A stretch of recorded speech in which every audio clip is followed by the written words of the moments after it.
നീ നോട്ടീസ് നോക്കിയേ. ഈ പാചക മത്സരത്തിന് ഋതിക മാഡം മത്സരിക്കണമെന്ന എന്റെ ആഗ്രഹം. ഞാനോ? അതെ. ഞാനിങ്ങനെ കുക്കിംഗ് കോമ്പറ്റീഷനിൽ ഞാൻ പാർട്ടിസിപ്പേറ്റ് ചെയ്തിട്ട് എന്താ കാര്യം? രാധമ്മ പറഞ്ഞു തന്നതുപോലെ കേട്ട് ഞാനെന്തോ ഉണ്ടാക്കിയിട്ടുണ്ടെന്നല്ലാതെ എനിക്കങ്ങനെ പാചകം അങ്ങനെ മറ്റൊരാള് പറഞ്ഞും കേട്ടുമൊക്കെയാ എല്ലാവരും പഠിക്കുന്നത്. ഞാനും അങ്ങനെ തന്നെയാ പാചകം പഠിച്ചത്. ഒരുപാട് പേരെ ഞാൻ പാചകം പഠിപ്പിച്ചിട്ടുണ്ട്. പക്ഷേ അവർക്കാർക്കും കിട്ടിയിട്ടില്ലാത്ത ഒരു പ്രത്യേക രുചി മോളുണ്ടാക്കിയിട്ടുള്ള എല്ലാ വിഭവങ്ങൾക്കും ഉണ്ട്.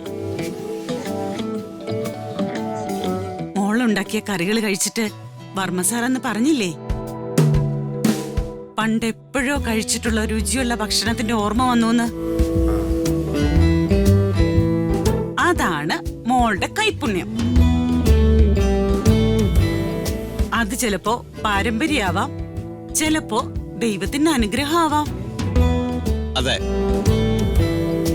ഋതികാമാടുണ്ടാക്കുന്ന ആഹാരത്തിന്റെ രുചി നാവി തൊടുമ്പോ നാവിന്റെ എല്ലാ രുചിമുകുളങ്ങളിലും കൊതിയൂരും. മോള് മത്സരിക്കണം. ഒരുപാട് പുതിയ വിഭവങ്ങൾ ഉണ്ടാക്കാൻ രാധമ്മ മോളെ പഠിപ്പിക്കാം.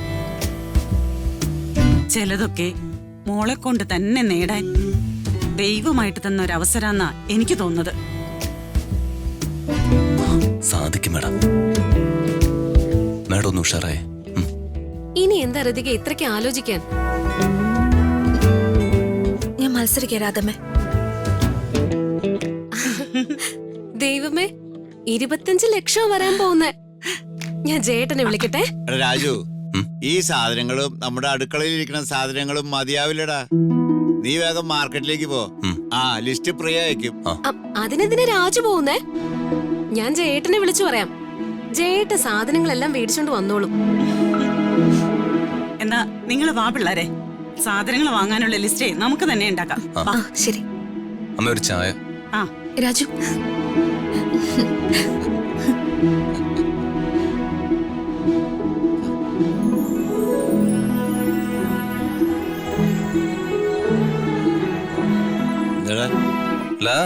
വലിയ സന്തോഷത്തിലാണല്ലോ.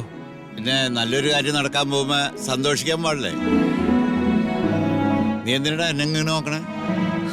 അല്ല, സന്തോഷത്തിന്റെ കൂടെ അച്ഛന്റെ മുഖത്തെന്തോ ഒരു കള്ളലക്ഷണം. കളലക്ഷണം? എന്ത് കളലക്ഷണം? ഞാൻ ജനിച്ചപ്പോ തൊട്ട് എന്റെ മുഖം ഇങ്ങനെയൊക്കെ തന്നെയാ. നീ ഒന്നും പാടായിരുന്നു. അവരൊരു ലക്ഷണ നോട്ടക്കാരൻ വന്നേക്കണത്.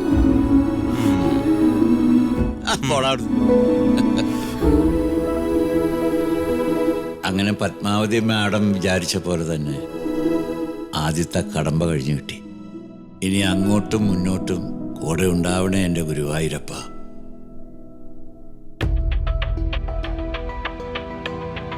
ഓ, അപ്പൊ ക്യാഷ് ഉണ്ടാക്കാനുള്ള വഴി എല്ലാവരും കണ്ടെത്തി കഴിഞ്ഞു. എങ്ങാനും അവളെ കുക്കിംഗ് കോമ്പറ്റീഷനിൽ ജയിക്കോ? ഇതിനൊരു തീരുമാനം ഉണ്ടാക്കണം.